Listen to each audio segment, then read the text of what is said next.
Okay students, today is day 1 of the chapter of work, power and energy. Today is day 1 of the chapter. क्या हुआ संकल्प? अच्छा ठीक है, बदल देंगे जगह, बदल देंगे, सुन लिए. Today is day 1 of the chapter of work, power and energy. Roman number 1. हम क्या करें जी, लोग तो हीरो पंक्ति में ना आता है. जब सबको बैठा दिए तो 15 मिनट में मिस्टर लेट से आ रहे हैं. भाई मिस्टर नहीं तो बातें मत करो, इनका जीवन में रोज प्रॉब्लम है. रोज तो अदरक लहसुन इनका जीवन में, एक दिन का बात हो तब ना. रूटीन का मतलब समझते हैं? रूटीन क्यों कहा जाता है उसे? वो हमारा प्रॉब्लम नहीं है कि अब पापा का पेट्रोल खत्म हो गया, क्या खत्म हो गया कि बैंक गए थे. हम लोग का जीवन में भी 10 को प्रॉब्लम रहता है. क्या करें, मेरी मम्मी दाल नहीं बनाती, मतलब भात दे दो चोखे के साथ खा लेंगे. हाँ बोलती है दाल नहीं सीझा है. तुम्हारा दाल का और कुकर का सीटी के चक्कर में मेरा क्लास चल जाएगा. नहीं तो सबका अगर हम दाल चोखा और चटनी सुनने लगे तब तुम पढ़ा लिए. चलो संकल्प एक आ गया होगा और ये पीछे चला जाएगा. और डेली नम्र निवेदन है कि समय पे आओ. नम्र निवेदन है, एक दिन का बात नहीं है, रोज का है. तुम काम करने बैठना, जिस दिन दुकान में बैठ जाओगे ना उस दिन तुमको समझ में आएगा कि वो हिसाब करते हैं, उधर से ग्राहक कहता है भैया 2 रुपये वाला पेन दीजिए तो जरा. फिर तुम दे दोगे भैया 5 रुपये वाला फेविक्विक दीजिए तो जरा. फिर दे दोगे भैया गम है, नहीं गम नहीं है. भैया एडिसिव है, नहीं है. भैया फेविक्विक है, तब तुमको समझ में आएगा दुकानदारी कैसे चौपट होता है. कोई एक दिन तुम बता दो टाइम पे आते हो. हर दिन तो तुम भी लेट एंट्री मारते हो. अमृत पाजी के तो बातें मत करो, आउट ऑफ द वर्ल्ड है वो. और आपका जीवन में रोज अदरक लहसुन है. चलिए रोमन 1 आइए. Now students, name of the chapter is work, power and energy. Name of the chapter is work, power and energy. Work किसे कहते हैं, ध्यान से सुनना. वर्क किसे कहते हैं, और पढ़ाने का तरीका तो मेरा पता ही है, जो बोर्ड पे लिखेंगे वो नोट करते जाओगे. वर्क तभी होगा जब तुम कुछ फोर्स लगाए. क्या लगाए? और उस फोर्स के कारण कुछ डिस्प्लेसमेंट हो गया. कुछ फोर्स के कारण कुछ डिस्प्लेसमेंट हो गया. सुबह से मक्कड़ ये पिलर को धक्का मार मार के घसकाने में लगा हुआ है. ये पिलरवा थोड़ा सा घसका भी नहीं, और उसकी मम्मी आके बोली ओले ओले ओले ओले ओले मेरा बच्चा पसीना पसीना हो गया. अरे मेरा बच्चा.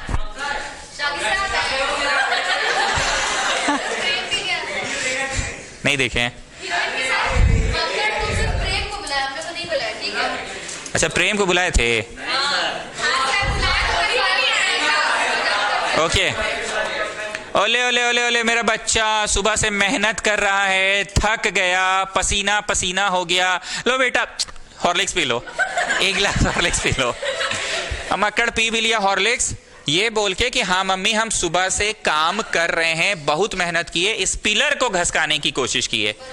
लेकिन ये लड़का साइंस की नजरों में देखा जाए तो काम किया ही नहीं है. ये लड़का he has not done any work. Please पीछे मत बोलिएगा. He has not done any work. Work science की नजरों में तभी कहलाता है जब तुम कुछ फोर्स लगाए. हम खड़ा हो रहा है, हम तो सुबह से फोर्स लगा रहे हैं. अरे सुनो ना जी, पहले ही हड़बड़ाते हो, पहले सुनो.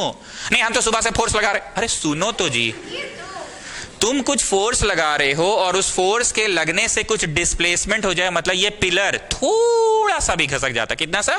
थोड़ा सा भी घसक जाता. इसीलिए कहा जाता है कि सही दिशा में फोर्स लगाओ. तुम पिलर को घसका रहे हो, तुम दीवारवा को धक्का मारते तो दीवारवा हो सकता है 1 ईंटा गिर भी जाता. पिलर कभी नहीं गिरेगा, क्योंकि पिलर यहां पे उठाया कि जमीन कोड़ के वहां से उठाया जाता है, तो पिलर कभी नहीं घसकेगा. तुम इस टेबल को धक्का मारो, भले भारी है, हो सकता है थोड़ा सा घसक जाए. So when is work said to be done. काम कब कहा जाएगा कि हो गया? When is work said to be done. काम तभी हुआ जब फोर्स लगाएं और उसके कारण डिस्प्लेसमेंट हुआ. ताकत लगाएं और उसके कारण डिस्प्लेसमेंट हुआ. अगर ऐसा हो गया तो work is said to be done. Force लगाएं और उसके कारण डिस्प्लेसमेंट हो गया. शॉर्ट में फोर्स को F लिख दो और डिस्प्लेसमेंट को S लिख दो, तो ये हो गया फॉर्मूला. फोर्स को किसमें नापोगे रे भैया? डिस्प्लेसमेंट को किसमें नापोगे? न्यूटन मीटर को जूल कहते हैं, न्यूटन मीटर को जूल कहते हैं, न्यूटन मीटर को जूल कहते हैं। अब यहां रेखा खींचिएगा, क्या खींचिएगा? रेखा। कभी कभी कभी कभी ऐसा भी होता है, कभी कभी ऐसा भी होता है कि तुम फोर्स लगाए उधर और डिस्प्लेसमेंट हो गया इधर।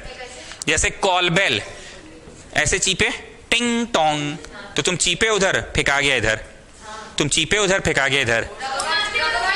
फिर एक तो खिलौना होता है, तुम लोग तो खैर फोन में मोबाइल में खेलने वाले बच्चे हो, हिटमी होता, हाँ ठीक है, वो भी ऊपर फेंके नीचे आ गया, हाँ वो भी हो सकता है। हिटमी नाम के खिलौना तो ऐसे मारे वो पीछे जाके वापस आगे आ जाता है, फिर मारे वो पीछे जाके आगे आ जाता है। मैं रबर बैंड में भी वही होता है, खींच के छोड़ दिए तो वापस आ गया। पिछला जो 15-20 सेकंड में मैंने बोला, सब में मैं क्या बोलना चाह रहा हूं कि तुम लगाए फोर्स कहीं और डिस्प्लेसमेंट हो गया कहीं और, तुम लगाए फोर्स कहीं और डिस्प्लेसमेंट हो गया कहीं और। एक और एग्जांपल देते हैं, बेस्ट एग्जांपल। ये जो डस्टर है ना, डस्टर, इसको एक बार हम यहां जमीन पर रखते हैं, ऐसे ऐसे रख दिए, ठीक है। अब इसमें रस्सी बांध दिए, नहीं गरीब बच्चा लोग होता है, गाड़ी में रस्सी बांध देगा, पूरा शहर ऐसे खींचते रहेगा उसको, पूरा शहर उसको खींचते रहेगा, गुई गुई, टक्कर हो गया, टक्कर हो गया, एक्सीडेंट हो गया, एक्सीडेंट हो गया। बोलना ये चाह रहे हैं कि वो बच्चा यहां खड़ा होता है, ये है जमीन, ठीक, ये है जमीन, ये है बच्चा यहां खड़ा, और ये है गाड़ी, ट्राई कर रहे हैं गाड़ी बनाने का। गाड़ी बन गया कि बस बन गया?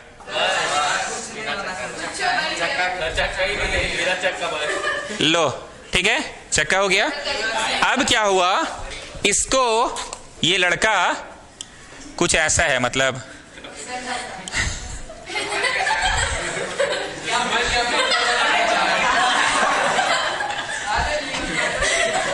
ठीक है, लड़का उधर जा रहा है,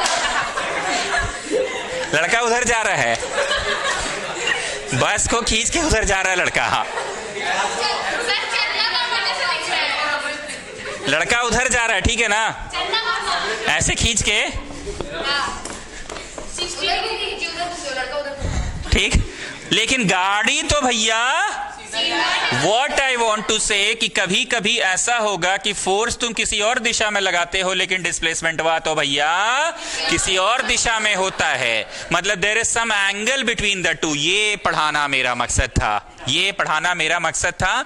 हम लोग बचपन से बोलते आ रहे हैं, let the number be x, let the age of person be x, let the speed of train be X. लेकिन अब बड़े हो जाओ, let the angle be theta. डरा नहीं रहे कि अबे काका पढ़ा रहा है थीटा बीटा अल्फा गामा, ऐसा कुछ नहीं है। एंगल को मेजर करने के लिए एक सिंबल का प्रयोग होता है, थीटा। फिर से सुनिए, बीच में मत बोलिएगा।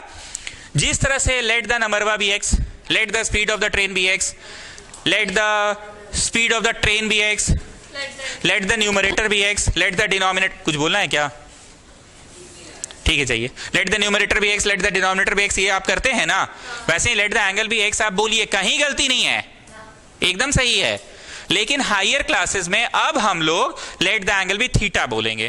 थीटा बोलने से ये क्लियर हो जाता है कि अबे बात ना एंगल का हो रहा है, बात ना एंगल का हो रहा है। तो यहां कुछ डरने की बात नहीं कि थीटा वेटा कुछ हाई स्टैंडर्ड का पढ़ा रहे हैं। हम फिर से स्पष्ट शब्दों में कह रहे हैं, तुम लेट द नंबर भी एक्स बोलते थे, स्पीड ऑफ द ट्रेन को भी एक्स बोलते थे, एज ऑफ द ट्रेन को पर्सन भी एक्स भी बोलते थे। लेकिन यहां एंगलवा को भैया थीटा बोलना है, एंगलवा को थीटा बोलना है। 5 बार तब से चिल्ला चिल्ला के बोल दिए कि इसमें कोई डरने की बात नहीं है। Let the angle be X नहीं बोल के बस सिंबल है ये। Coming back to what I was teaching, I was teaching कि खींचा कहीं और लेकिन डिस्प्लेसमेंट हुआ कहीं और। हमको ये पढ़ाना था, खींचा कहीं और डिस्प्लेसमेंट हुआ कहीं और। रेखा के उस ओर आप ये छवि बनाएंगे, ऐसी परिस्थिति में एफ एस कॉस थीटा हो जाता है फॉर्मूला। ऐसी परिस्थिति में एफ एस कॉस थीटा हो जाता है फॉर्मूला। ऐसी परिस्थिति में एफ एस कॉस थीटा हो जाता है, क्या हुआ? सब कुछ बनाइए बोले तो। ऐसी परिस्थिति में ट्राई करो ना। ऐसी परिस्थिति में फॉर्मूला क्या हो जाता है, एफ एस कॉस थीटा। आप में से अब ज्यादातर लोग मेरे पढ़ाने के स्टाइल को समझ चुके हैं।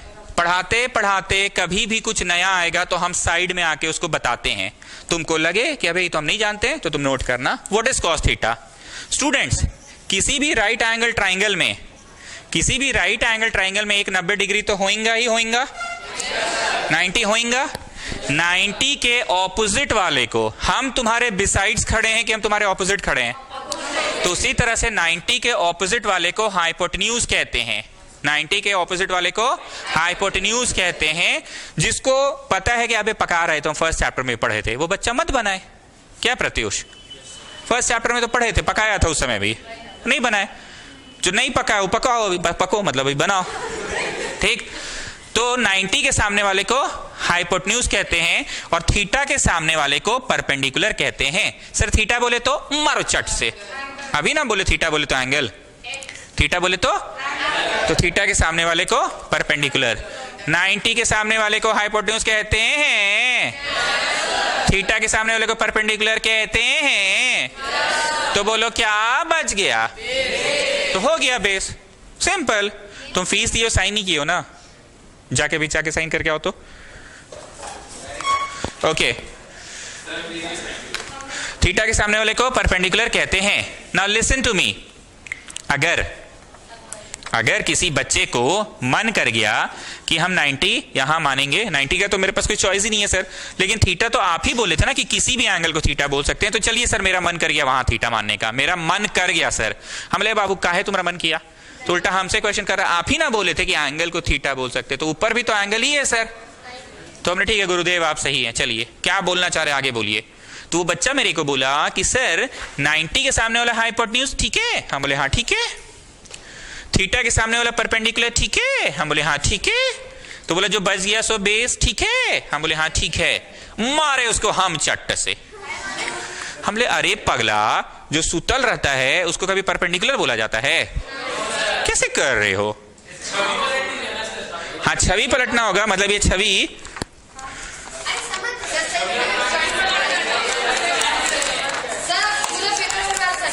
ये छवि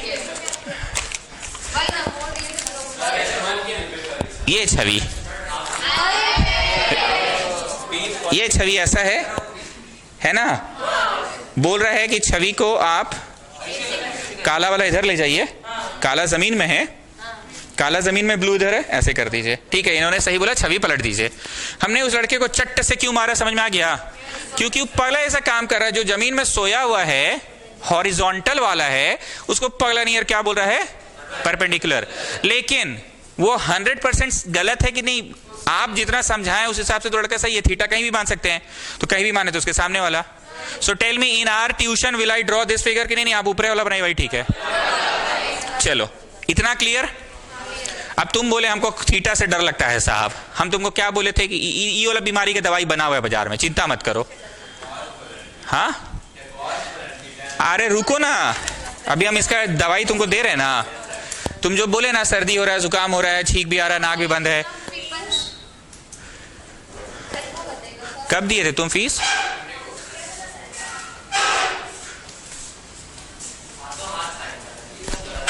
चलिए ना लिसन, ये एक सत्य है कि हाइपोटेन्यूज का स्क्वायर हमेशा P square plus B square होगा। तुम छोटा ट्राइंगल बनाओ, तुम बड़ा ट्राइंगल बनाओ, तुम बहुत बड़ा ट्राइंगल बनाओ, बहुत छोटा बनाओ, ये सत्य है कि हाइपोटेन्यूज का स्क्वायर हमेशा P square plus B square होगा। कैसा भी बना लो, अगर राइट एंगल है तो ये सत्य है।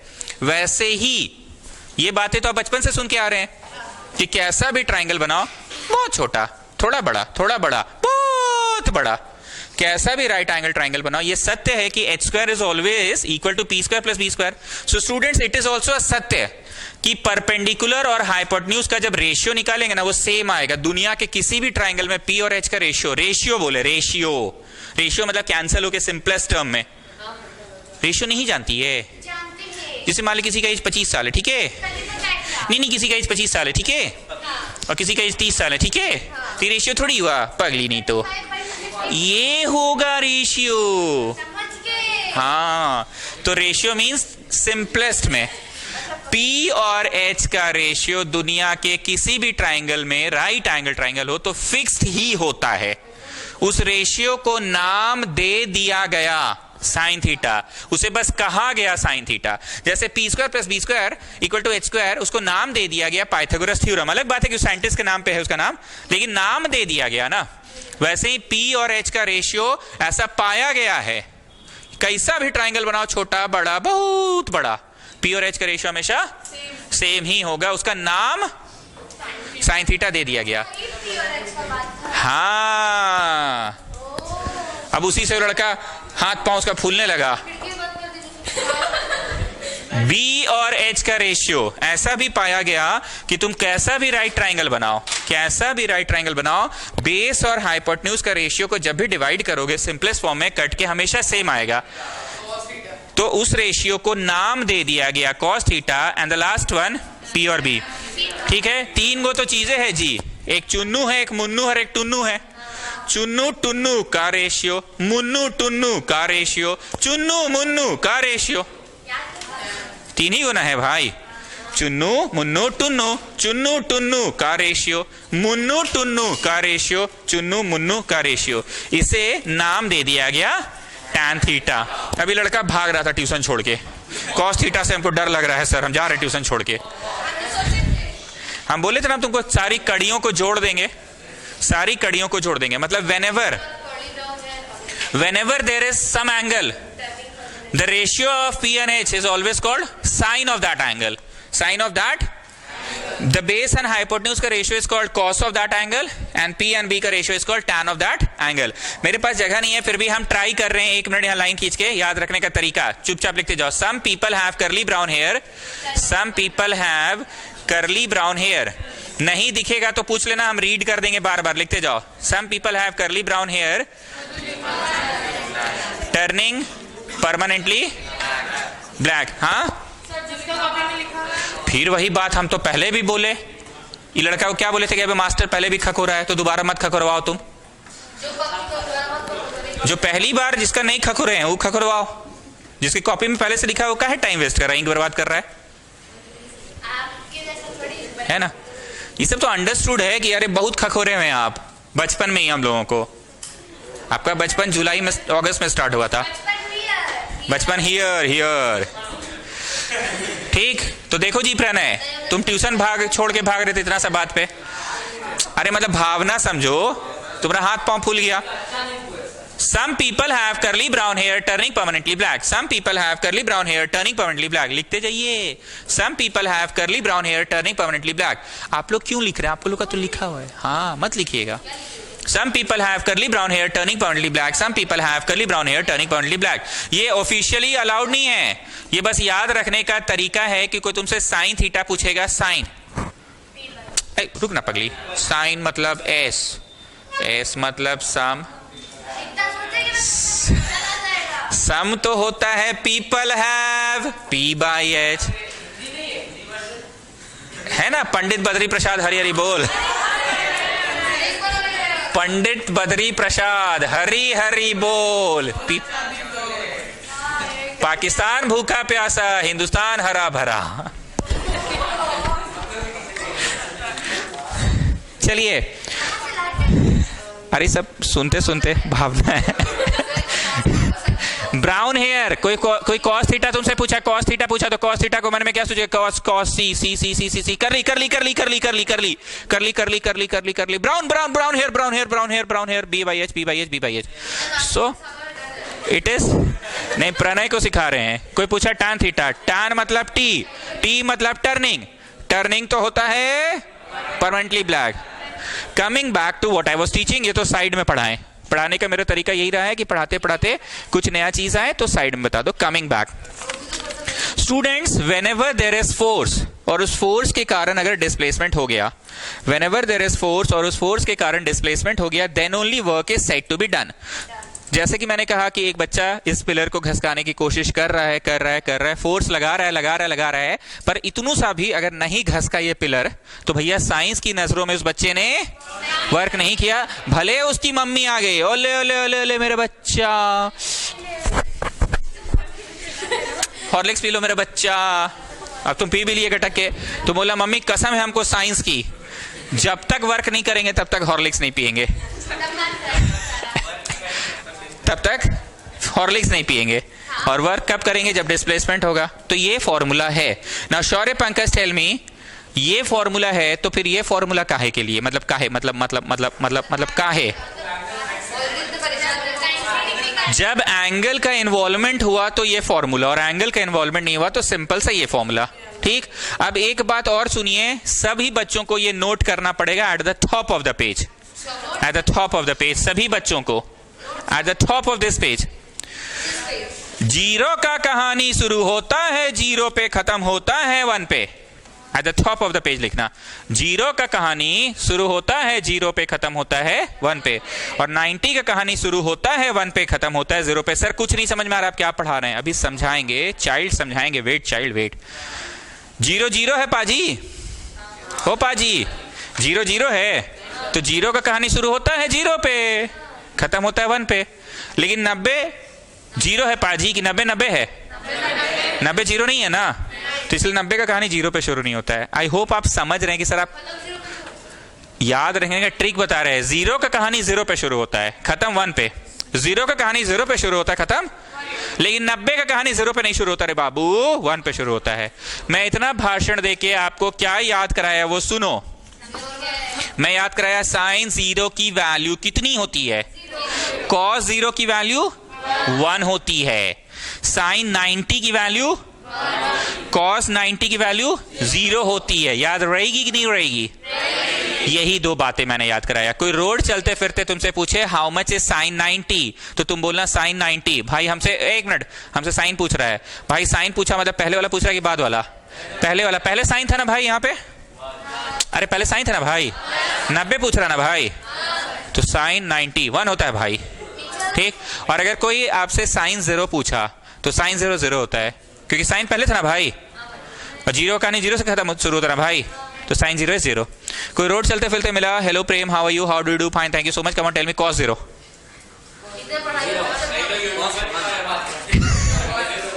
Cos 0 is 1। Hello Prem, how are you, how do you do, fine thank you so much, come on tell me cos 90 degree 0। बातें याद रहेंगी? Coming back to what I was teaching. ये तो टॉप ऑफ द पेज लिखना था, ये तो top of the page.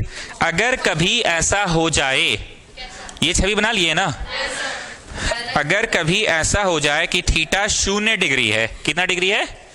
यहां रेखा खींचा हुआ है 0, मतलब ध्यान से सुनना, ये इधर फोर्स लगाए, ये ड्रॉ नहीं करना ब्लू वाला, और इधर वो चीज उड़ के चला गया घसक के। बोलो हाँ ऐसा मुमकिन है? अब आप पढ़ा दिए, हम लोग को समझ आ रहा है कि फोर्स कहीं और लगता है, डिस्प्लेसमेंट। तो is there some angle formed, yes और नो? लेकिन किसी कारणवश बहुत छोटा एंगल हुआ, तो बोलो कोई बात नहीं, एंगल हुआ तब भी तो बन रहा है ना पाजी। लेकिन मान लो एकदम जिस दिशा में डिस्प्लेसमेंट हुआ उसी दिशा में फोर्स लगा है, so is there any formation of angle कि no angle formed? Let me just show you with the help of these 2 markers. कुछ एंगल बन रहा है कि नहीं बन रहा है? बना? बना? बोले तो वेरी गुड, 90 डिग्री बन गया। ठीक, मतलब इधर डिस्प्लेसमेंट हो रहा है, फोर्स इधर लगा रहे हैं, या इधर फोर्स लगा रहे हैं, इधर डिस्प्लेसमेंट हो रहा है। इसमें क्या हुआ? बोलो फोर्स इधर, डिस्प्लेसमेंट इधर, या फोर्स इधर, डिस्प्लेसमेंट इधर। आप बोलो, आप बोलो, there is no angle formed. तो वही हम 0 डिग्री का केस पढ़ा रहे हैं। तो F S cos 0 degree, cos 0 याद है प्रेम तुमको? बोलो जी प्रेम। 1, मतलब जब 0 डिग्री का एंगल हो। ऐसा कोई एग्जाम्पल हम आपको देते हैं, ध्यान से देखिए, यहां टेबल रखा हुआ है, ठीक है? ये टेबल ऐसे रखा हुआ है, ध्यान से सुनना। हम इस टेबल को पुश कर रहे हैं, क्या ऐसा हुआ कि पुश इधर कर रहे हैं और टेबल उधर भाग रहा है जी? ऐसा हो रहा है कि ऐसा नहीं हो रहा है? मतलब हम टेबल को पुश कर रहे हैं, उधर ही जा रहा है। बोलिए this is an example of 0 degree और नॉट? जिधर धक्का मार रहे हैं उधर ही। तो इस परिस्थिति में वर्क एफएस हुआ, मतलब ले दे के वो वाला, समझे? कौन सा वाला? वो वाला। हाँ वर्क किए हैं, वर्क हम किए हैं। अब थीटा हो गया 90 डिग्री मान लीजिए। इसके बगल में ये छवि बना लीजिएगा, छवि। ये छवि में क्या दिख रहा है शौर्य पंकज बताओ? बोलो, जिधर एस है उधर ही एफ है। ये ऐसे कचरा कचर करके गंदा मत कर लेना तुम लोग। ये तुम कचर कचर करके गंदा किए दिखाने के लिए कि जिधर वर्क है उधर ही displacement. You are getting what I am saying? जिधर एफ है उधर ही एस भी है, जिधर फोर्स उधर ही डिस्प्लेसमेंट भी हो रहा है। तो वर्क डन भी हो जाएगा। थीटा का वर्क डन होगा एफ एस, थीटा का होगा एफ एस का वर्क डन होगा।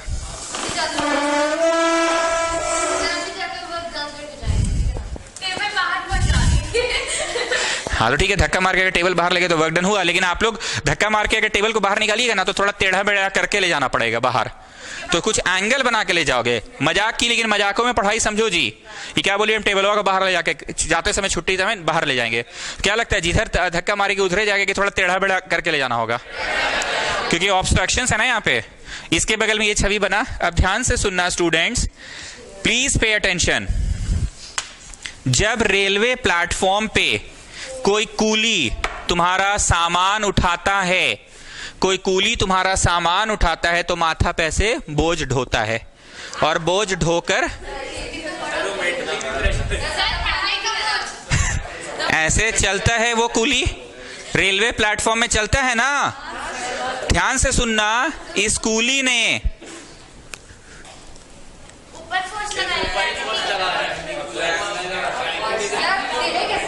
गेटिंग, कूली कहां फोर्स लगा रहा दिख रहा है? अब ये किताब को सिर्फ देखना, हमको नजरअंदाज कर दो, ठीक है? हम नहीं है यहाँ पे। ये किताब कैसा चल रहा है, किताब को बस देखो, सिर्फ किताब को देखो। मतलब स्टूडेंट्स, किताब इधर जा रहा है, किधर? लेकिन हर पल तुम फोर्सवा भैया, तो बोलो कैसा? बोलो 90 डिग्री। कैसा? तो एफ एस कॉस 90। कॉस 90 का वैल्यू बोलो प्रेम। 0 का कहानी शुरू होता है 0 पे खत्म होता है 1 पे। 90 का कहानी शुरू होता है 1 पे खत्म होता है 0 पे। कहानी का शुरू होना मतलब साइन और खत्म होना मतलब कॉस। तो 0 मतलब 0। मतलब अगले बार से मक्कड़ प्लेटफॉर्म में अगर कोली बोझा ढोकर सीधा चल रहा होगा तो उसको पैसा मत देना मक्कड़, क्योंकि साइंस की नजरों में वो कोई भी काम नहीं किया है। देखो जरा ध्यान से। लेकिन कूली अगर सीढ़ी चढ़ गया ऐसे, फिर एक सीढ़ी और चढ़ गया ऐसे, फिर एक सीढ़ी और चढ़ गया ऐसे, तो जानते हैं जब वो सीढ़ी चढ़ रहा है ना रे बाबू, तो डिस्प्लेसमेंट इधर हो रहा है, इधर। लेकिन हर पल वो बोझा को ऊपर की ओर, मतलब हर पल you just see there is some angle, see there is some angle, see there is some angle. So will you give some payment और not? But you do not pay anything to the coolie if he is just moving on the platform. मजाक कर रहे हैं कि science पढ़ा रहे हैं? अगर वो सीढ़ी चढ़ रहा है, सीढ़ी चढ़ता है तो बोझा ऐसे जा रहा है, लेकिन हर पल बोझ ऐसे, बोझ को ऐसे उठा रखा है। अरे सीढ़ी रे पगली। अच्छा जिगजैग वाला।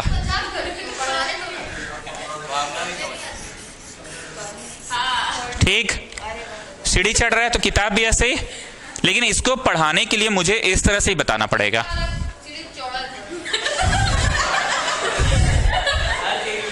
अब वो कॉन्ट्रैक्टर का प्रॉब्लम है, जो कॉन्ट्रैक्ट टेंडर लिया था, वो मेरा प्रॉब्लम नहीं है।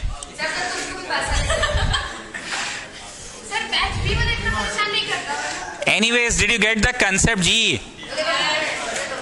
अरे getting. So Shaurya Pankaj, will you give some payment to the coolie or not in this case? Bolo, he is making some angle theta. He is making some angle theta. So he is doing some work. But when the coolie is moving on the railway platform, is he doing work? He knows there is 90 degree between them. और 90 degree का cos 90 कितना होता है? 0. cos 90 कितना होता है? 0 होता है। तो 0 के कारण तुम उसको कोई भी पेमेंट नहीं करोगे। एस्केलेटर से जाएगा तो भी आप उसको पेमेंट नहीं कीजिएगा हर वक्त। ऊपर ही ढो रखा है और जा तो ऐसे रहा है ना, ठीक है? जो भी है, अब आपको समझ आ रहा है ना एक ओवरव्यू। अब इस पे ज्यादा चर्चा नहीं करें, समझ आ रहा है? अब इसको कंटिन्यू करो। मेरे पास जगह नहीं है, मैं मिटा के ऊपर लिख रहा हूं, तुम इसको कंटिन्यू करो। केस 3 केसवी कंटिन्यू करो, छवि बगल में बनाते जा रहे हैं ना। अब अरे ये छवि जी, तुम फोर्स उधर लगा रहे हो, तुम फोर्स उधर लगा रहे हो, पर वो जो वस्तु है वो लौट के इधर आ गई। इसका एग्जाम्पल सोचेंगे बाद में, पर एंगल कितना बन रहा है बताओ। Not getting. अभी हम थोड़ा देर पहले कैसा फिगर बना था, ऐसे कचर कचर करके उधर भी फोर्स और उधर वर्क भी, तो 0 डिग्री था। इस फिगर में कितना डिग्री है और इस फिगर में कितना डिग्री है, 180 डिग्री। इसका बेस्ट एग्जांपल कॉलबेल वाला हुआ, तुम दबाए टिंग टोंग टिंग टोंग टिंग टोंग, दबाए उधर फेंकाया इधर, दबाए उधर फेंकाया इधर, दबाए उधर फेंकाया इधर। Getting what I am saying. तो cos 180 आपके क्लास 10 के सिलेबस में नहीं है, आपको 90 तक ही पढ़ना है। कहां तक पढ़ना है, 90 तक ही। लेकिन बस इस चैप्टर में जानने के लिए जान लो cos 180 -1 होता है, तुमको बस 90 तक ही पढ़ना है बाबू। कहां तक पढ़ना है, cos 180 -1 होता है -fs। ठीक, अब एकदम मुंह बंद रखना। तुम्हारे 3 जवाब मैंने तुम्हें दिखलाए। एक जवाब 0 आया था कितना डिग्री के केस में, गुड, 90 डिग्री के केस में। एक जवाब fs आया कितना डिग्री के केस में, गुड, और एक जवाब -fs आया कितना केस। तो एक बात बताओ, fs बड़ा होता है कि -fs बड़ा होता है, fs बड़ा होता है। -fs छोटा होता है कि 0 ज्यादा छोटा है, -fs। सो कृपया आप सभी लोग इतना नोट कर लिए हैं सब लोग, तो मैं आगे बोलूंगा। cos 180 -1 होता है, तुम लोग सुनोगे तब तो, तब से तो बोल रहे cos 180 -1 होता है, पर आपके सिलेबस में 10th क्लास में 90 ही तक पढ़ना है। आपके सिलेबस में तुम लोग सुनते नहीं हो, हम हर बात बोलते जरूर हैं, तुम लोग सुनते नहीं हो। cos 180 -1 होता है, आपके सिलेबस में 180 नहीं पढ़ना है, ठीक। हाँ, तुम कितनी साल क्लास 9 पढ़े हो, तुम कितना साल पढ़े हो क्लास 9? थोड़ा सोच के हम बोल रहे हैं ना, जब बोल रहे हैं तो कुछ तो मतलब होगा ना। एक बस में 5 ड्राइवर होगा तो तुम समझ रहे हो ना कितना मुश्किल हो जाएगा। किसी को हम अंडर एस्टिमेट नहीं करना चाह रहे हैं, किसी को हम अंडर एस्टिमेट नहीं कर रहे, पर 5 को ड्राइवर मत रखो। हम 10वीं तक को पढ़ा रहे हैं, 10वीं तक में कहीं ट्रिग्नोमेट्री में 180 डिग्री नहीं पढ़ना है। पढ़ाते पढ़ाते 180 का वैल्यू ऐसे ही लिखा दिए जैसे हम लिखा दिए कि हाँ बाबू रट लो, लोग भी बोला रट लो, स्पेसिफिकली 180 नहीं पढ़ाया है, ठीक है। हम किसी को अंडर एस्टिमेट नहीं कर रहे हैं, पर ऐसे अगर हर लोग टिप्पणी करने लगे ना तो एक बस में 5 ड्राइवर हो जाएगा, तो फिर बस जाएगा किधर। बोलिए शौर्य पंकज। इसका भी है वेरिफिकेशन, क्लास 10 में हम लोग इसको वेरीफाई करते हैं। ट्रिग्नोमेट्री की चैप्टर, एक्चुअली चैप्टर है ट्रिग्नोमेट्री की क्लास 10 में, चैप्टर का नाम ही है ट्रिग्नोमेट्री। यहां तो बस बताने के लिए बता दे रहे हैं। चलो और कोई कष्ट, चलो अब बोलने दो।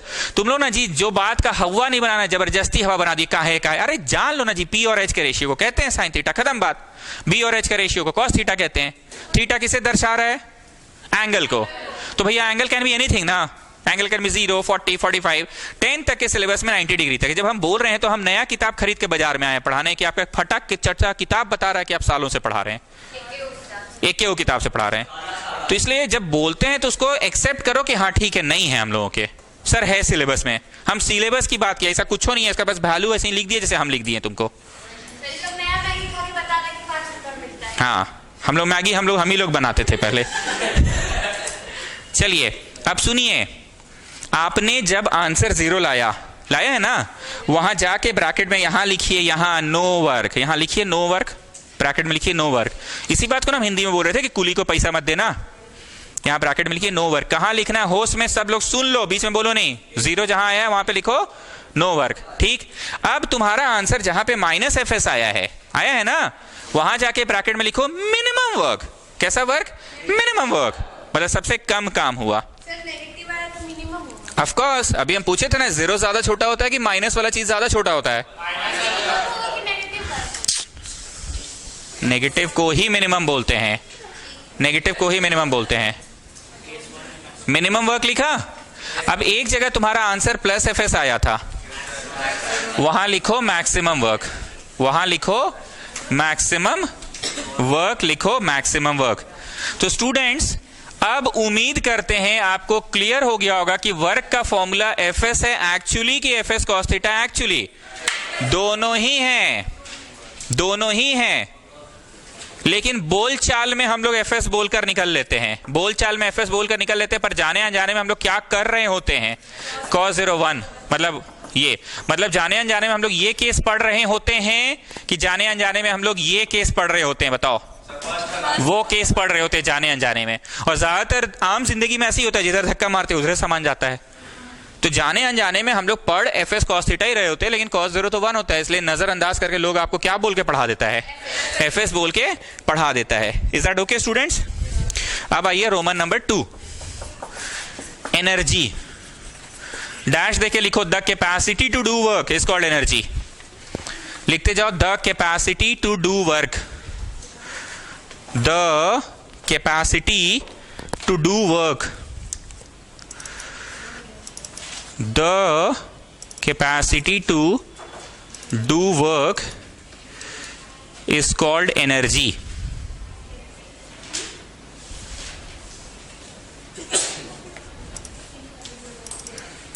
The capacity to do work is called energy. The capacity to do work. चुप से सुनोगे सब समझ में आएगा। हम इस भारी भरकम सामान को उठाकर, इस भारी भरकम सामान को उठाकर यहां अगर रख दिए तो भैया मेरा हाथ दुख गया। अब आपको लगेगा सर ऐसे आप कितना नाजुक है, तुरंत आपका हाथ दुख गया, तो तुम लोग तो एक्सेप्ट नहीं करते हो। अभी हम इसको एक्सेप्ट करते हैं, एक तो डस्टर रखे मेरा हाथ नहीं दुखा। दिन भर में अगर हम 2, 4, 5, 700 डस्टर रखेंगे तो थकेंगे, खाना खाना पड़ेगा, भूख लगेगा। तो इससे साबित हो गया कि 700 डस्टर या 1000 डस्टर को उठाकर रखने में आपने 250 जूल एनर्जी खर्चा किया। कितना किया? 250 जूल। 250 जूल आपको एनर्जी लग गया, सुबह से शाम तक आपको 250 जूल लग गया।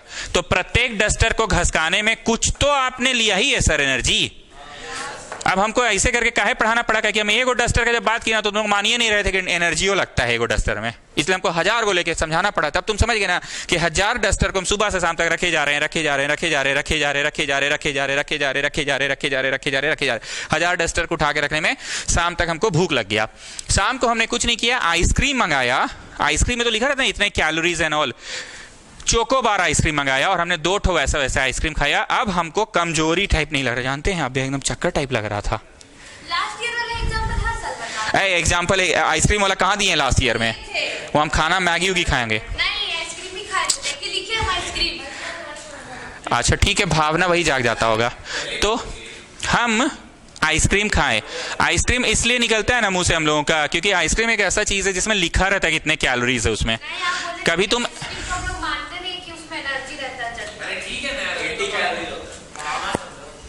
चलो ना, हम 2 ठो आइसक्रीम खा लिए, हटाओ 4 को खा लिए, 4 आइसक्रीम खा लिए, बस बस बस बस बस। What I want to say कि अगर मैं बोलता कि हम एक एप्पल खाएं तो तुम लोगों को विश्वास नहीं होता कि एप्पल खाने से एनर्जी मिलता है, लेकिन हम आइसक्रीम बोले तो तुम लोगों को विश्वास हुआ कि हाँ सर आइसक्रीम एनर्जी होता है, उसमें लिखा रहता है कितने कैलोरीज हैं। जिसको विश्वास हो गया बहुत अच्छी बात है। रोटी खा के भी होता है, लेकिन आप लोग मानिएगा नहीं।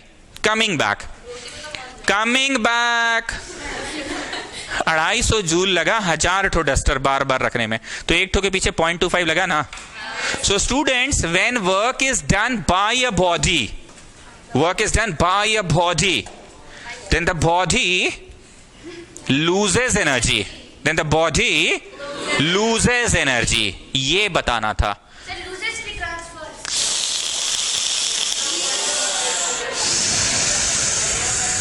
Then the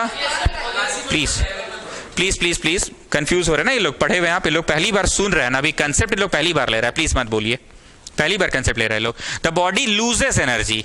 हम एक और डस्टर पे बोले तो तुमको समझ नहीं है कि आपका एनर्जी खोया सर, आप पहले भी मोटे थे, आज भी तो मोटे ही दिख रहे हैं, लेकिन हम 1000 को पे दिखा दिए कि हाँ काम करते हैं। तो फर्स्ट पॉइंट यहाँ मैं लिखवाऊंगा, लिखो नहीं लिखवाऊंगा। अभी क्या लिखा आपने? The capacity to do work is called energy, या the ability to do work is called energy. काम करने की क्षमता को ही एनर्जी कहते हैं, लिखा है आप लोगों ने। अब ए नंबर में लिखो, when an object does some work।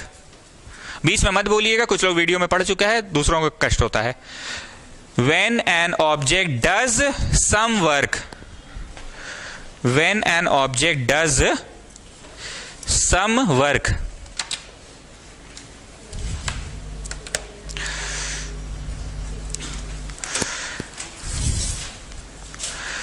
then it loses energy। मान रहे हैं इस बात को?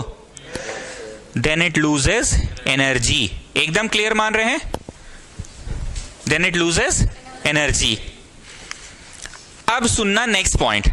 ये डस्टर अगर यहां मैं नीचे रख दूं, तुम वहां बैठो दिमाग जमीन में, अरे मतलब भावना समझो जी, चला या बैठने, तुम वहां जमीन में बैठो और ये डस्टर यहां है, और ये डस्टर कैसे हम पुचुक से गिरा देंगे। कैसे गिरा देंगे? पुचुक से। तुम्हारा सर पे गिरेगा ना, चोट लगेगा ना? लगेगा, पर वैसा इंपैक्ट नहीं होगा। अब इस डस्टर को उठा के यहां रख दिए, मक्कड़ वहां बैठो, यहां से ऐसे ऐसे फेंक दिए डस्टरवा को, माथा फट जाएगा बाबू तुम्हारा। क्या हो जाएगा? माथा फट जाएगा। What I want to say, when work is done on an object, it gains energy. इसमें एनर्जी आ गया है। तुम लोग कैसे आ गया? तो पहले भी नॉन लिविंग थिंग था, अभी भी नॉन लिविंग थिंग। एनर्जी कैसे आया? हम लोग अगर एनर्जी आया नहीं तो गिरा नहीं, और गिरा नहीं तो माथा फाड़ा कैसे? अब एक बात बताओ, यहां से गिरेगा तो माथा फटेगा, ज्यादा चोट लगेगा, कि यहां से गिरने पे ज्यादा चोट लगेगा, कि यहां से गिरने पे ज्यादा चोट लगेगा, कि यहां से गिरने पे ज्यादा चोट लगेगा? More is the height, more is the rise in energy, and more is the माथा फोड़। तो बी नंबर में लिखो, when work is done on an object, by an object की ऑन एन ऑब्जेक्ट। बोलो, on an object. When work is done on an object. When work is done on an object, then it gains energy. Then it gains energy. आप accept कर पा रहे ना इस बात को? Then it gains energy. वो एनर्जी कुछ ना कुछ गेन कर ही लेता है। When work is done on an object, then it gains energy. Then it gains, clear है? देन इट गेन्स, क्लियर है एकदम? Then it gains energy. तो हमने ए और बी में दो बातें बोला, एकदम साफ साफ क्लियर है। When work is done by the object, क्या बोला मैंने? By the object. अगर कोई ऑब्जेक्ट कर रहा है काम तो उसका एनर्जी या तो भैया घट जाएगा। When work is done by the object, हम ना किए थे काम, तो work is done by the object, तो उसका energy, and work is done on the object, हम इस पे काम किए ना जी, इस पे ना किए, तो इसका एनर्जी बढ़ जाएगा। आपने दो सेंटेंसेस लिखा, अंडरलाइन कर दीजिए। बाय द ऑब्जेक्ट को अंडरलाइन कीजिए, ऑन द ऑब्जेक्ट को अंडरलाइन कीजिए।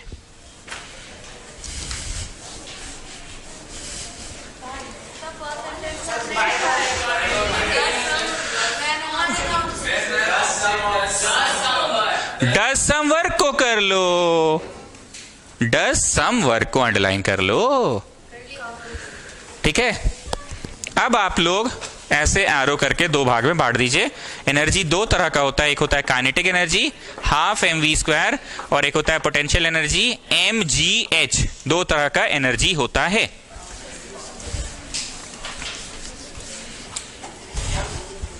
हाफ mv², दो तरह का एनर्जी होता है, हाफ mv², और एक होता है रोमन 3 दे दीजिएगा, ठीक है? पोटेंशियल, एक काइनेटिक और एक पोटेंशियल, एक काइनेटिक और एक पोटेंशियल।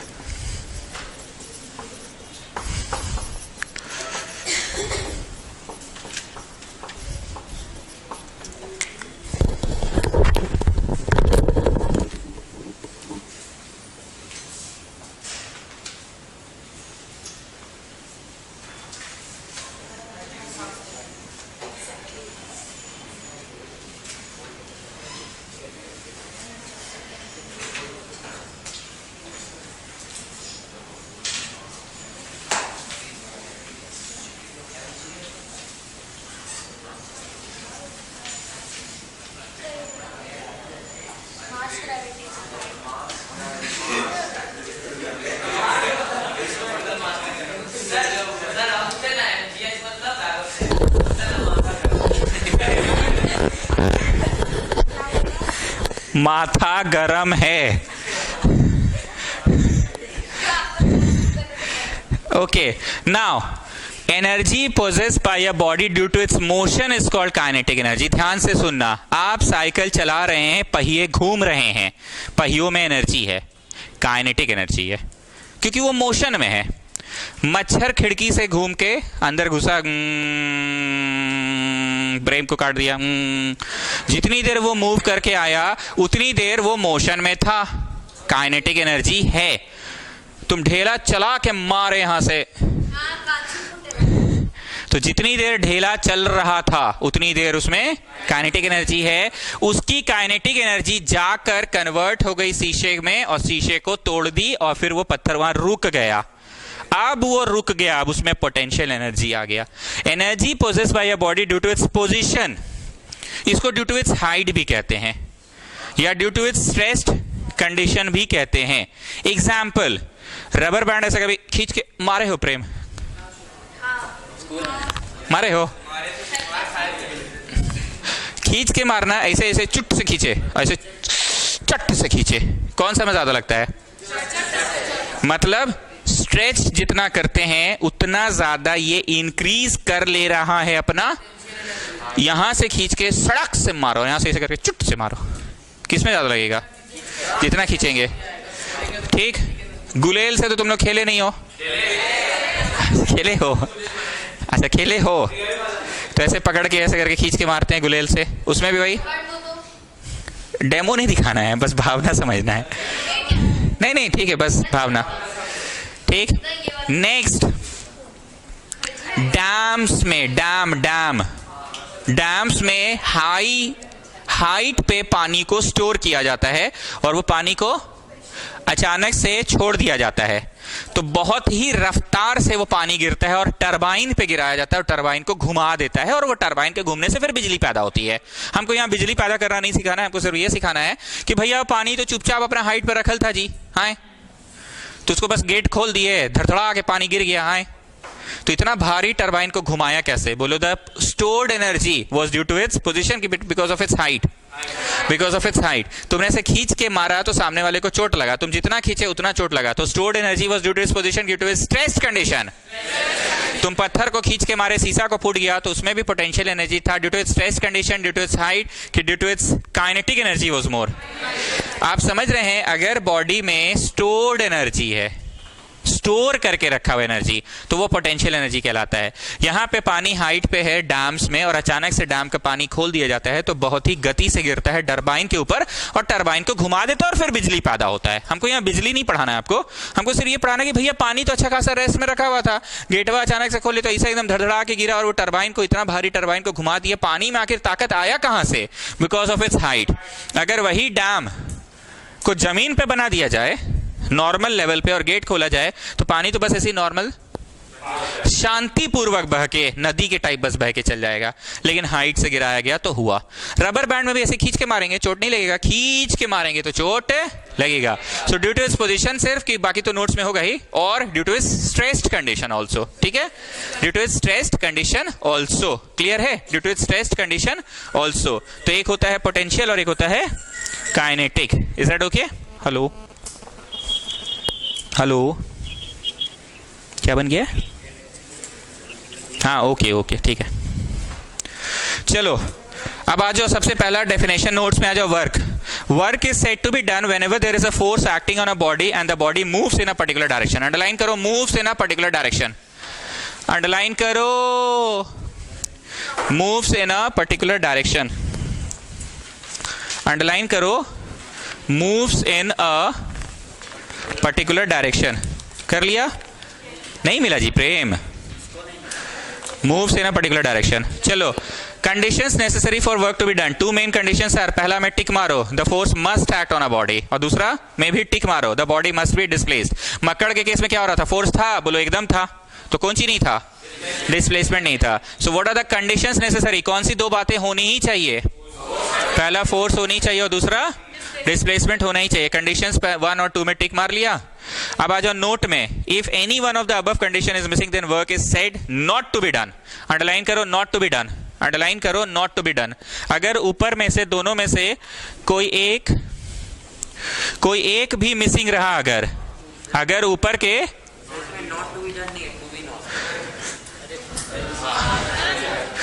अरे हम लोग बच्चा हाँक रहे हैं जी, मतलब वही ना निकला उसका। भावना नहीं समझे तुम? दोनों का अर्थ अलग अलग है कि एक ही अर्थ है? काम हुआ यही अर्थ निकल रहा है कि काम नहीं हुआ ये अर्थ है? Work is said to be not done. अब वो टाइपिंग में क्या लिखा दिया? Work is said to be not done. अरे वही बतवा है जी, अंडरलाइन कर लो, सेम बतवा है। Number second, work is a scalar quantity because it is a product of two vectors quantity students students students. ये लाइन को अंडरलाइन करके वीवीआई लिखना, वेरी इंपॉर्टेंट लाइन।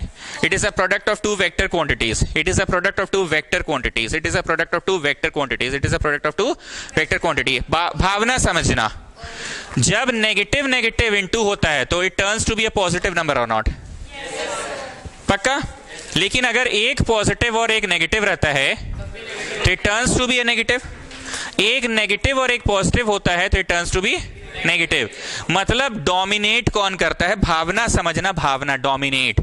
जैसे सिंपल सा बात है, घर पे अगर मान लीजिए मोबाइल फोन खरीदने की बात हो रही है और तुम्हारे लिए भी मोबाइल खरीदने फोन की बात हो रही है और दीदी के लिए भी मोबाइल फोन खरीदने की बात हो रही है, डोमिनेट तुम्हारी दीदी करेगी। चुप, दीदी बड़ी है ना, बाहर जाती है ना पढ़ने, तुम अभी छोटे हो ना, 10 पास कर जाओ फिर मोबाइल दिला देंगे। डोमिनेट कौन किया? आप समझे बात? स्कूटी खरीदने की बात हो रही है, चुप, तुम अभी बच्चे हो ना, तुम तो ट्रेड ही सेंटर जाना है, पैदल भी जा सकते हो, बगल में ही है। दीदी को उतना दूर लालपुर जाना है, मेडिकल का कोचिंग कर रही है, तुम 10 पास कर जाओ स्कूटी दिला देंगे। यहां पे भी डोमिनेट कौन किया? दीदी। बोलना ये चाह रहे हैं कि एक पॉजिटिव एक नेगेटिव रहा तो भावना समझो डोमिनेट कौन कर रहा, भावना को समझो। हम समझा नहीं सकते, बस भावना बोल रहे हैं, समझो क्या है, डोमिनेट कौन कर गया? नेगेटिव पॉजिटिव रहा तो डोमिनेट कौन कर गया? लेकिन दोनों नेगेटिव रहा तो नलीफाई हो गया, एक दूसरे को कैंसिल आउट कर दिया। ठीक, अब मेरी बात को समझना स्टूडेंट्स,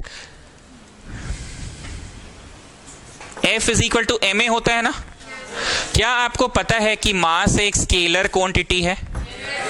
मतलब it has got no direction, पर एक्सेलरेशन एक वेक्टर क्वांटिटी है। तो तुम भावना समझो, एक नेगेटिव एक पॉजिटिव तो डोमिनेट नेगेटिव करता है, मतलब जो गंदा वाला है वो डोमिनेट करता है या जो ताकतवर वाला है वो डोमिनेट। स्केलर वेक्टर का जवाब फाइनली क्या होता है? इसीलिए फोर्स को वेक्टर कहा भी जाता है। चलो अब एक एग्जांपल देते हैं हम, सोचने दो, रुको ना जी, रुको 2 मिनट, रुको ना।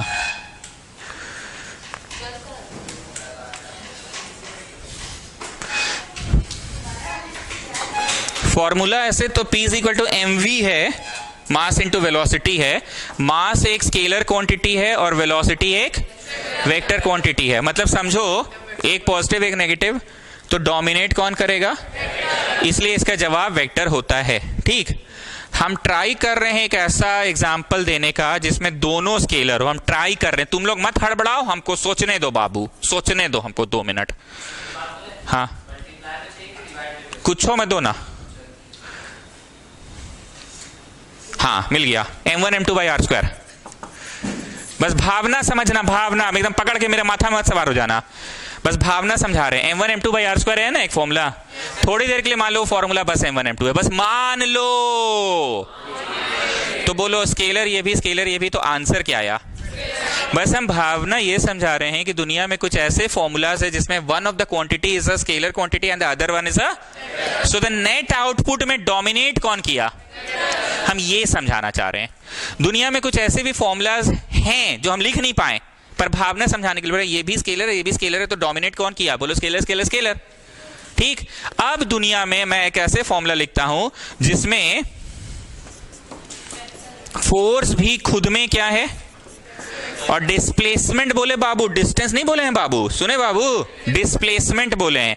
वेक्टर वेक्टर मतलब क्या हो गया? Negative negative cancel out each other. बात समझ में आई? हड़बड़ा के दोनों वेक्टर इसलिए वेक्टर मत बोल देना, दोनों वेक्टर इसलिए वेक्टर मत बोल देना, दोनों नेगेटिव तो नेगेटिव मत बोल देना, दे कैंसल आउट। बहुत इंपॉर्टेंट चीज पढ़ा रहे हैं, अंडरलाइन करके वीवीआई लिखिए उस सेंटेंस को। किस सेंटेंस को? It is the product of two vector quantities, underline कीजिए। It is the product of two vector quantities, underline कीजिए। It is the product of two vector quantity. मिला जी? अंडरलाइन करके लिखो वीवीआई। अब एकदम शांतिपूर्वक शौर्य पंकज हमको समझाओ, ये हम का पॉजिटिव नेगेटिव समझा रहे थे, उसके बाद ये वाला बात ध्रुव अग्रवाल समझा देगा। पहले पॉजिटिव नेगेटिव क्या समझा रहे थे? गुड। पॉजिटिव और नेगेटिव में हमेशा कौन डोमिनेट करेगा? एक और समझाओ। गुड। नेगेटिव और पॉजिटिव में भी गुड। अब ये समझाओ। कट जाता है, दोनों का असर खत्म हो जाता है पॉजिटिव। ध्रुव अग्रवाल, अब इस बात को आप फिजिक्स में समझाइए। फिजिक्स में, उसने तो मैथ्स में समझाया, अब आप फिजिक्स में समझाइए। Good good good, yes. मतलब दोनों लुल्लू पुल्लू, दोनों लुल्लू पुल्लू, दोनों लुल्लू पुल्लू है ना। चलो लुल्लू पुल्लू नहीं, उसके बाद वाला ये अमृत पाजी को समझाने दो। समझाओ समझाओ समझाओ। नहीं मतलब अच्छे से समझाओ। नहीं मतलब भावना समझ रहे हो ना। दो पहलवान अखाड़े में उतरे, अखाड़े में उतरे तो कैंसिल आउट हो जाएगा, मैच टाई हो जाएगा। दो वेक्टर मतलब दो पहलवान लोग अगर अखाड़े में उतर गए, क्या जी मक्कर ठीक बोल रहे हैं ना, अगर दो अमृत पाजी उतर जाएंगे तो क्या हो जाएगा? रेफरी बच जाएगा, स्केलर। बातें समझ में आई? तो स्टूडेंट्स अब इस लाइन का अर्थ आपको समझ में आ रहा है। Work is a scalar quantity. काहे होता है स्केलर क्वांटिटी? काहे? हेलो बोलिए।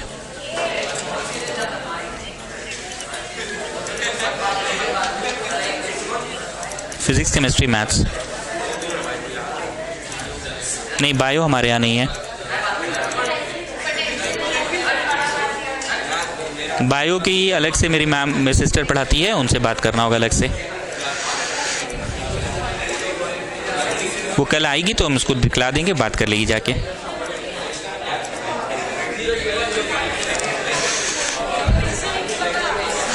चलो, work is a scalar quantity because it is the product of two vector quantities. Work का formula F S cos theta दिया है, ध्यान से देखिए। F S cos theta, F के स्थान पे न्यूटन लिखा हुआ है, चेक करो। एस के स्थान पे मीटर लिखा हुआ है, और कॉस थीटा का तो कोई ऐसा यूनिट नहीं होगा ना। एंगल कभी सुने हो क्या कोई ऐसा यूनिट है? तो न्यूटन मीटर को जूल कहते हैं। जहां वो जूल समाप्त हुआ है ना, वहां फुल स्टॉप देकर लिखो डिफाइन 1 जूल। पेन से लिखो डिफाइन 1 जूल। क्वेश्चन बोल रहे हैं डिफाइन 1 जूल, लिखो डिफाइन। वही नोट्स में लिखो रे भैया, define 1 joule. Now everybody please have a look. Work का फॉर्मूला क्या था? F S. अगर 1 न्यूटन का फोर्स लगाएं हम लोग, कितना का लगाएं? प्रत्युष आगे थोड़ा सा खींचो तो इस टेबल को, थोड़ा सा ही खींचना, खींचो। हाँ, 1 न्यूटन का फोर्स लगाया, कितना का लगाया? 1 न्यूटन का फोर्स 1 मीटर पे लगा। और इस फोर्स के लगने से ही जो घसका ना, वो 1 मीटर घसका। कितना घसका? 1 मीटर। थोड़ा टेढ़ा कर लो, पहले कर लो। 1 मीटर इज 100 सेंटीमीटर, पता है ना। अंदाज से तुम इतना खींचना कि 100 सेंटीमीटर दूर चल जाए। जब बोलेंगे तब रुक जाओ। 1 मीटर इज हाउ मच? तुम अंदाज से इतना खींचना कि 100 सेंटीमीटर दूर चल जाए। देख लो दागी कहां पे है तुम्हारा। 100 सेंटीमीटर कितना होगा लगभग, बोलो। हाँ खींचो, चुप से सुनो बस। कितना दूर ले गया जी? 100 सेंटीमीटर ले गया, मतलब 1 मीटर। इस 1 मीटर में ले जाने में अगर उस बालक को 1 न्यूटन लगा, पर ये बालक बहुत कमजोर निकला, ये बालक को लग गया 5 न्यूटन का फोर्स। प्रेम आएगा तो 20 न्यूटन लगा देगा। और अगर अपना अमृत पाजी आएगा तो आधा ही न्यूटन में काम कर देगा। So what I want to say कि इट्स वेरी डिफिकल्ट कि 1 मीटर काम करवाने के चक्कर में 1 न्यूटन का फोर्स लगे। रख दो वापस। अगर ऐसा हो जाए कभी, अगर ऐसा हो जाए कभी, तो the work done by that boy is equal to 1 joule. कुटेटा हिंदी में डिफाइन को, डेफिनेशन को समझाइए। इंग्लिश में माने तो इंग्लिश में भी समझा सकते हैं। What is 1 joule?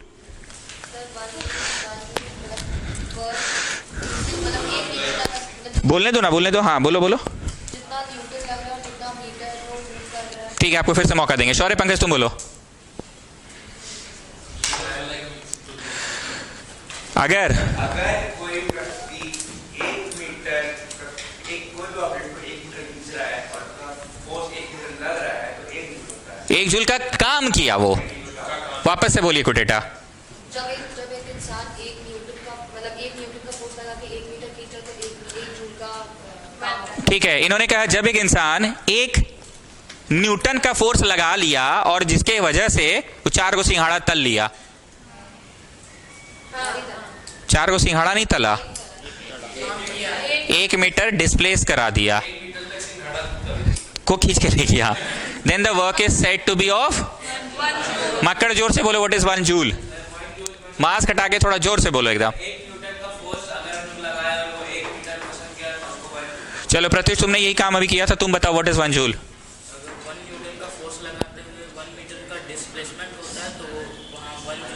गुड, सब लोगों को क्लियर हो गया। अगर 1 न्यूटन का फोर्स लगाएं हम लोग, अगर 1 न्यूटन का फोर्स लगाए हम लोग और उसके कारण अगर 1 मीटर का काम हो जाए, ऐसा हर वक्त मुमकिन है कि सर आपका हंसी मजाक में ही बात पूरा पढ़ाई का छुपा रहता है। हम क्या बोले थे? प्रेम आएगा तो प्रेम से तो 20 न्यूटन लगवाना पड़ जाएगा। प्रेम खींच के दिखाओगे, मतलब समझ रहे हो? हंसी मजाक में बोले अपना अमृत पाची आएगा तो ये तो ऐसे ही फूके मारेगा कि समझ रहे हैं? सर पे कहां चढ़ा, उसका वजन बढ़ाए हैं। बातें समझ में आ रही कि नहीं आ रही है? हम मक्कड़ आएगा तो ठीक ठाक हो जाएगा, 1 न्यूटन लगाएगा 1 मीटर का काम होगा। बूझते पार चो। ओके, तो वहां पे प्रश्न लिखो, डिफाइन 1 न्यूटन। प्रश्न लिख लिए, डिफाइन 1 जूल। अब डैश देके उत्तर लिखो। उत्तर मैं बोलूं? लिखिए। इतना झेगे दिए हैं, इतना झेगे है। At the top of the page लिख लो, at the top of the notes. When a person applies a person उसे नहीं लिखो। When 1 Newton of force is applied. When 1 Newton of force is applied. When 1 Newton of force is applied, due to which there is a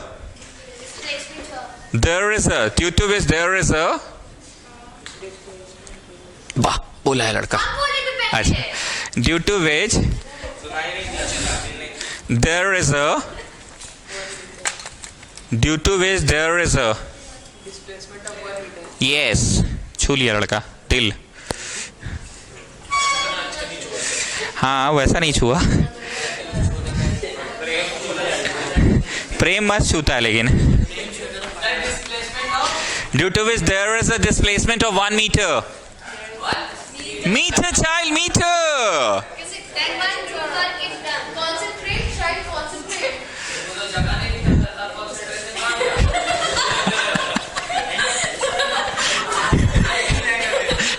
To which there is a displacement of 1 meter, then the work done is said to be off.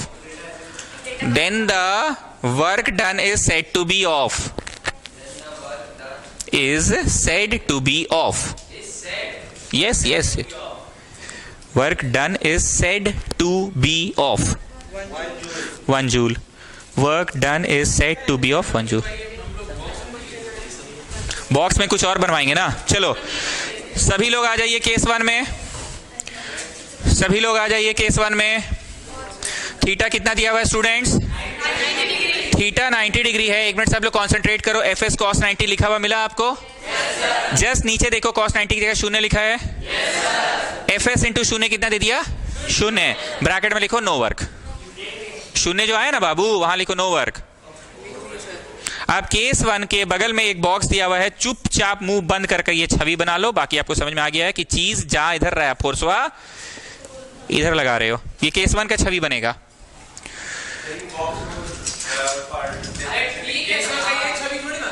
हाँ, case 1 का तो छवि है 90 degree का।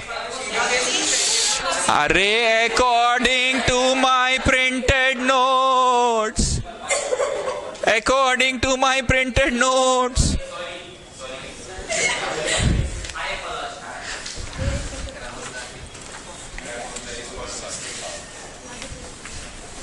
क्या यहां बैठे सभी बच्चों को याद हो गया जीरो का कहानी शुरू होता है, जीरो पे खत्म होता है 1 पे?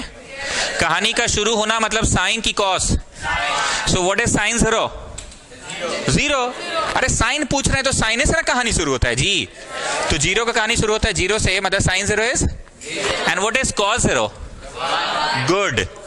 एंड 90 का कहानी शुरू होता है 1 पे, खत्म 0 पे। तो शुरू होना मतलब कौन सी? Sine 90 is how much?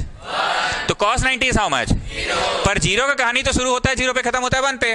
So what is sine 0 and cos 0? तो वहां मिला cos 90 की जगह 0 आया, इसलिए 0 आया, नो वर्क। अब आ जाए केस 2 पे। केस 2 में आपको थीटा इक्वल टू 0 डिग्री मिल रहा है students. F S cos theta F S 0 degree मिला स्टूडेंट्स। cos 0 का वैल्यू 1 मिला स्टूडेंट्स। एफ एस मिला, मैक्सिमम वर्क लिखा हुआ है, बस अंडरलाइन कर लीजिए ब्लू पेन से, मैक्सिमम वर्क लिखा हुआ है। अब उसकी छवि बनेगी, देखिए ये इधर गई और ताकत भी इधर ही लगी थी। ताकत किधर लगी थी? और गई भी उधर ही थी ना। तीसरा छवि में कुटेटा बोलिए, धक्का किधर मारे और हुआ किधर कार्य? धक्का मान लीजिए, धक्का उधर मार रहे हैं पर कार्य। So what is this angle? Third box में ये छवि बनाओ, थर्ड बॉक्स में ये छवि बनाओ।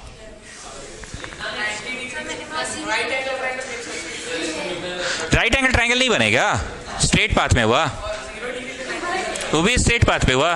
ट्रायंगल बने जरूरी थोड़ी है। हाँ 90 पे बनेगा।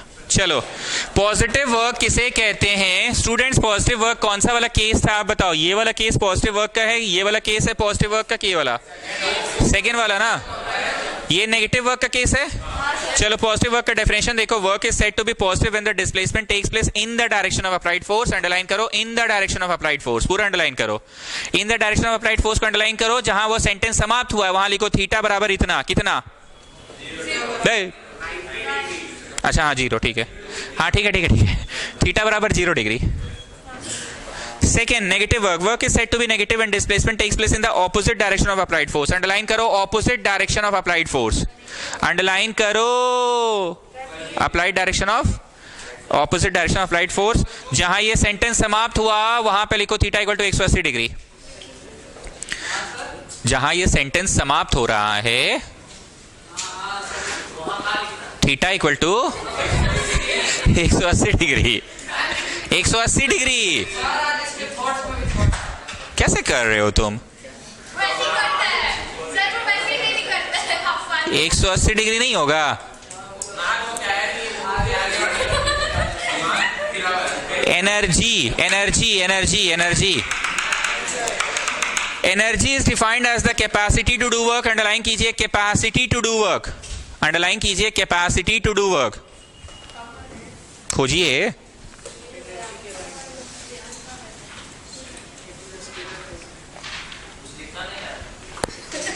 लिख लिए 1 kilo joule equal to 1000 joule होगा। वो मिसप्रिंट है, ये लोग पहले ही मेरे ऊपर कूद जाता है सर, गलत। अरे हम लोग तो क्लास में ऐसा कितनी बार हुआ है कि हम सुधरवाए हैं, उसको 1000 जूल करो, टाइपिंग मिस्टेक है, 100 लिखा है ना उसको 1000 करो, एकदम लोग कूद जाता है, जानते हो।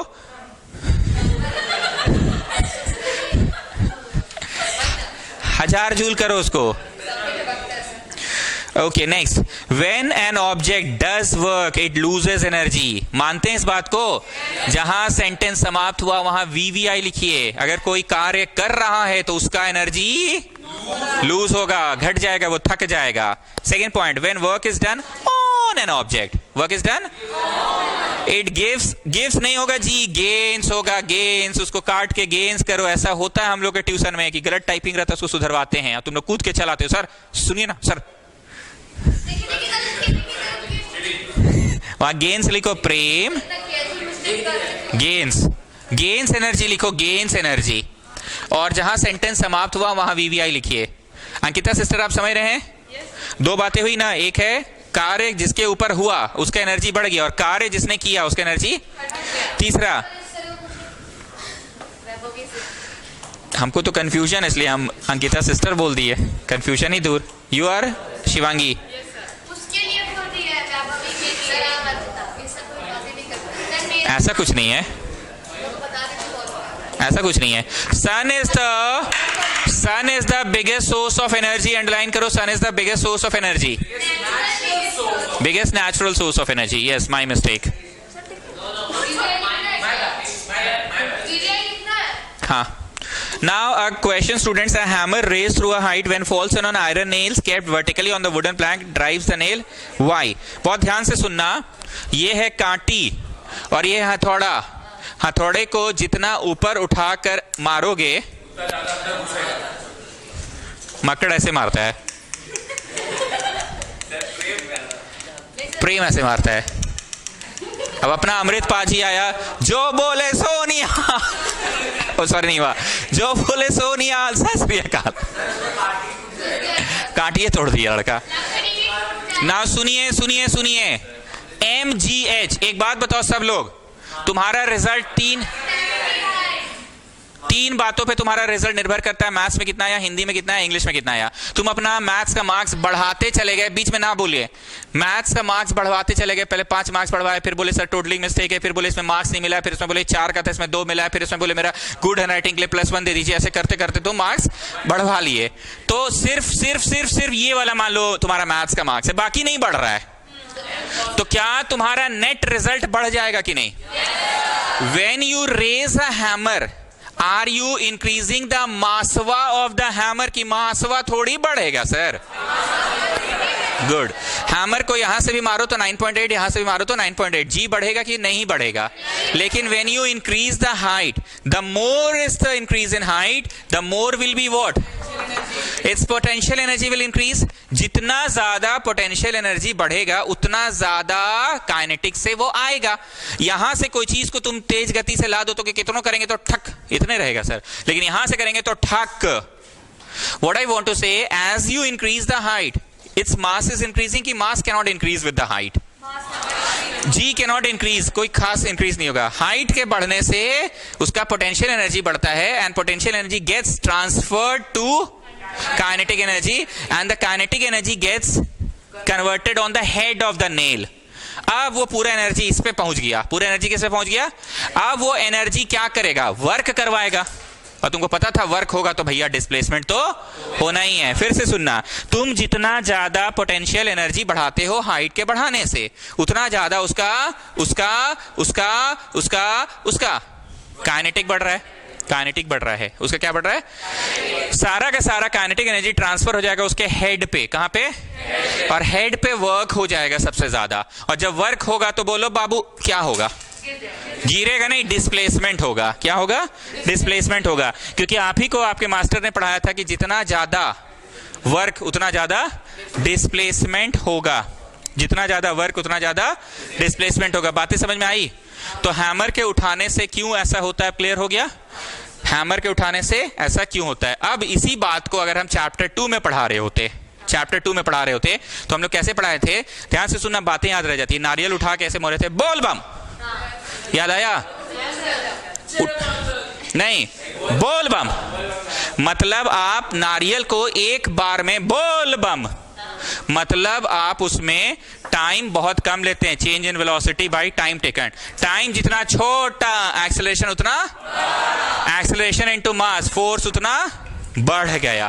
टाइम छोटा, नीचे वाला छोटा, फाइनल आंसर बड़ा, एक्सेलरेशन बड़ा। मास नारियल का कम बेसी होता है कि नारियल का मास उतने रहता है।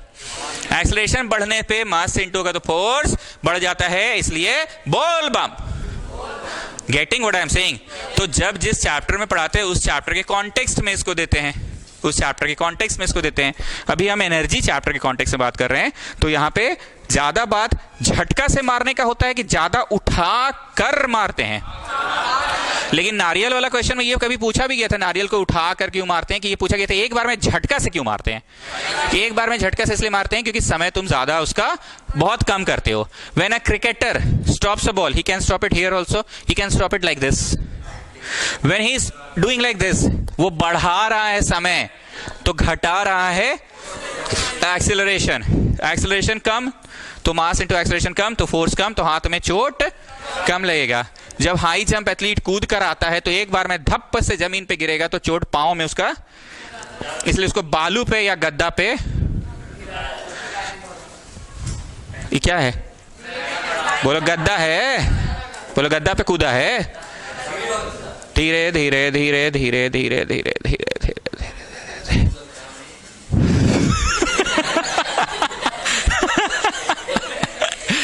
तो वो टाइम बढ़ाता है जबरदस्ती, गद्दा में कूदा के टाइम बढ़ेगा तो एक्सेलरेशन घटेगा, तो फोर्स घटेगा। You are getting what I am saying. पर वो चैप्टर में सब जगह यही पूछा जाता था कि झटका से क्यों नारियल फोड़ते हैं, देरी से उसको क्यों कुदा कर देरी तक बोलते हैं तुम कूदते रहो, ऐसे क्यों करते रहो। पर यहाँ पे ये पूछा जा रहा है कि यहाँ पे स्ट्रेट पूछा जा रहा है कि हाइट बढ़ा क्यों रहे हैं। So more is the increase in height, more is the rise in kinetic potential energy, और जितना पोटेंशियल एनर्जी बढ़ेगा उतना ज्यादा उसका काइनेटिक बढ़ेगा। तो प्रिंटेड नोट्स में आइए answer, when a hammer is raised then it gains some energy, मिला जी, then it gains some energy because of its height. Underline करो बिकॉज ऑफ इट्स हाइट, हाँ बिकॉज ऑफ इट्स हाइट को underline करो।